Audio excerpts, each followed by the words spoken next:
नमस्कार, इतवारी मोटिवेशन में आपका स्वागत है। आज आपके मोटिवेशन के लिए हम लोग विषय लेके आए हैं, सफलता के लिए ज़रूरी है क्रियाशीलता।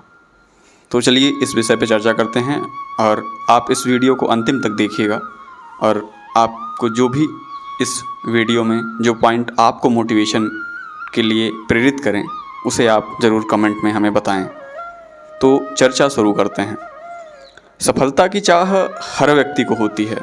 सभी चाहते भी हैं कि सफलता के जिस किसी भी क्षेत्र में उनका पदार्पण हो तो सफलता उनके कदम चूमे। लेकिन इस लक्ष्य को प्राप्त करने के लिए ज़रूरी है सतत प्रयास, सस्टेनेबल आप प्रयास करते चलें, है ना। और काम के प्रति तन्मयता हो या क्रियाशीलता हो, निरंतर अभ्यास में जुटे रहना और किसी भी कार्य को पूरी क्रियाशीलता से करना ही कार्य की सफलता का पहला मूल मंत्र है।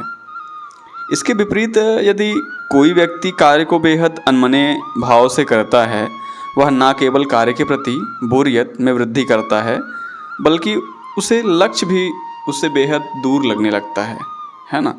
तो आपको करना क्या है, आपको सतत प्रयास के साथ काम के प्रति क्रियाशीलता से लगे रहना है। कोई भी कार्य पूरी क्रियाशीलता के साथ करने से जो खुशी और संतुष्टि मिलती है वह अद्वितीय होती है, जो और कहीं नहीं मिलती हमें। पूरी क्रियाशीलता और संरचनात्मकता के साथ कार्य में लगे रहने, रत रहने पर मन और मस्तिष्क एकाग्रचित्त हो जाता है और शरीर की ऊर्जा में वृद्धि होती है। इसके साथ ही साथ शरीर की रोग प्रतिरोधक क्षमता में भी वृद्धि होती है। किसी भी व्यक्ति में व्यक्तित्व जो है उसमें क्रियाशीलता के अभाव के कई कारण होते हैं, लेकिन विशेष तौर पर प्रोत्साहन की कमी ही इसका मुख्य कारण होता है। आपके अंदर किसी भी कार्य को करने के लिए प्रोत्साहन नहीं है, मोटिवेशन नहीं है, तो इससे आपकी क्रियाशीलता कम हो जाएगी और आप सतत प्रयास करने से आप रुक जाएंगे। तो क्रियाशीलता को बढ़ाने के लिए व्यक्तित्व में आत्मविश्वास बढ़ाना भी बेहद ज़रूरी है, क्योंकि जो व्यक्ति पूर्ण आत्मविश्वास से भरा है उसे ऐसा महसूस होता है कि जो कुछ भी वह कर रहा है वह क्रियात्मक है। लेकिन इसके विपरीत आत्मविश्वास की कमी होने पर व्यक्ति निरंतर गलतियां करने लगता है, जो उसमें क्रियाहीनता को बढ़ावा देती है। कोई निर्धारित क्षेत्र किसी व्यक्ति की सफलता का कारण नहीं होता, बल्कि उसकी क्षमता और कार्य के प्रति पूर्ण क्रियाशीलता ही वह गुण होता है जो किसी भी व्यक्ति को उसके लक्ष्य में सफलता प्रदान करता है। कोई भी दूसरा व्यक्ति जो अपने कार्यों को पूरी क्रियाशीलता से करता हो, उसकी सराहना करनी चाहिए और उसके आदर्शों पर चलते हुए मन और कर्म से अपनी क्रियाशीलता को बढ़ाने की ओर सदैव प्रयासरत रहना चाहिए। इसके अतिरिक्त अपनी रुचि के कार्य करना और अन्य रचनात्मक कार्य करना भी अपनी क्रियाशीलता को बढ़ाने का अच्छा माध्यम है।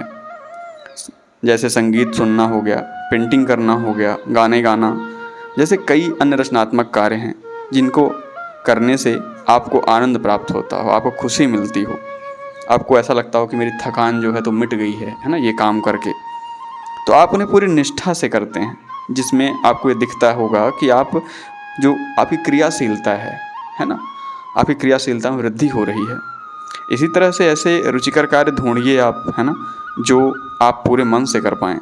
जैसे कुछ लोगों को किताबें पढ़ने का शौक़ होता है, उस किताबों को पढ़ते हैं, उससे कुछ वो लाइनें निकालते हैं, है ना, उसे नोट करते हैं डायरी में। तो आप धीरे धीरे हर कार्य के प्रति अपनी क्रियाशीलता का विकास करें। और अंत में जो एक सबसे ज़रूरी बात मैं कहना चाहूँगा तो ये है कि अपनी असफलता के विचार को मन से पूरी तरह निकाल दें, क्योंकि जब कभी भी किसी भी छोटे या बड़े कार्य की सफलता के प्रति आपके मन में संशय या संदेह होता है तो आप उसे पूरी निष्ठा से नहीं कर पाते हैं और परिणाम स्वरूप क्रियाशीलता से नहीं कर पाते हैं उसे, है ना। तो आप जो भी लक्ष्य आप बनाएं, जो भी लक्ष्य आप निश्चित करें और आप तय करें कि हमें इस लक्ष्य में सफल होना है, तो आप उस कार्य के प्रति अपनी क्रियाशीलता में वृद्धि करें। आप मोटिवेशन के दौरान मोटिवेशन प्राप्त करें, है ना, और हर क्षण उस लक्ष्य को प्राप्त करने में अपने आप को लगाएं। जैसे कोई प्रतियोगी परीक्षा होती है, कोई अभ्यर्थी कई बार सफल होता है, लेकिन कई बार ऐसा होता है कि उसे असफल भी होना पड़ता है। तो आपके अंदर वह असफलता आपकी क्रियाशीलता को कम ना करे, आपको इस विषय में काम करना है, आपको योगिक प्राणायाम करते रहने हैं, आपको लगे रहना है ना, क्योंकि आप करते रहेंगे तो आप कर पाएंगे। और कहा भी गया है कि करत करत अभ्यास ते जड़मति होत सुजान, रसरी आवत जात ते सिल पर परत निशान। तो आप लगे रहिए, मेहनत करते रहिए और अपने क्रियाशीलता में वृद्धि करते रहिए।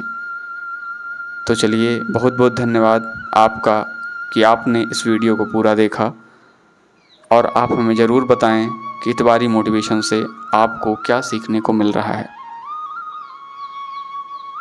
आप अपने लक्ष्य के प्रति आगे बढ़ते रहें, अपने लक्ष्य को प्राप्त करें, इस शुभकामना के साथ इस इतवारी मोटिवेशन को हम समाप्त करते हैं। बहुत बहुत धन्यवाद।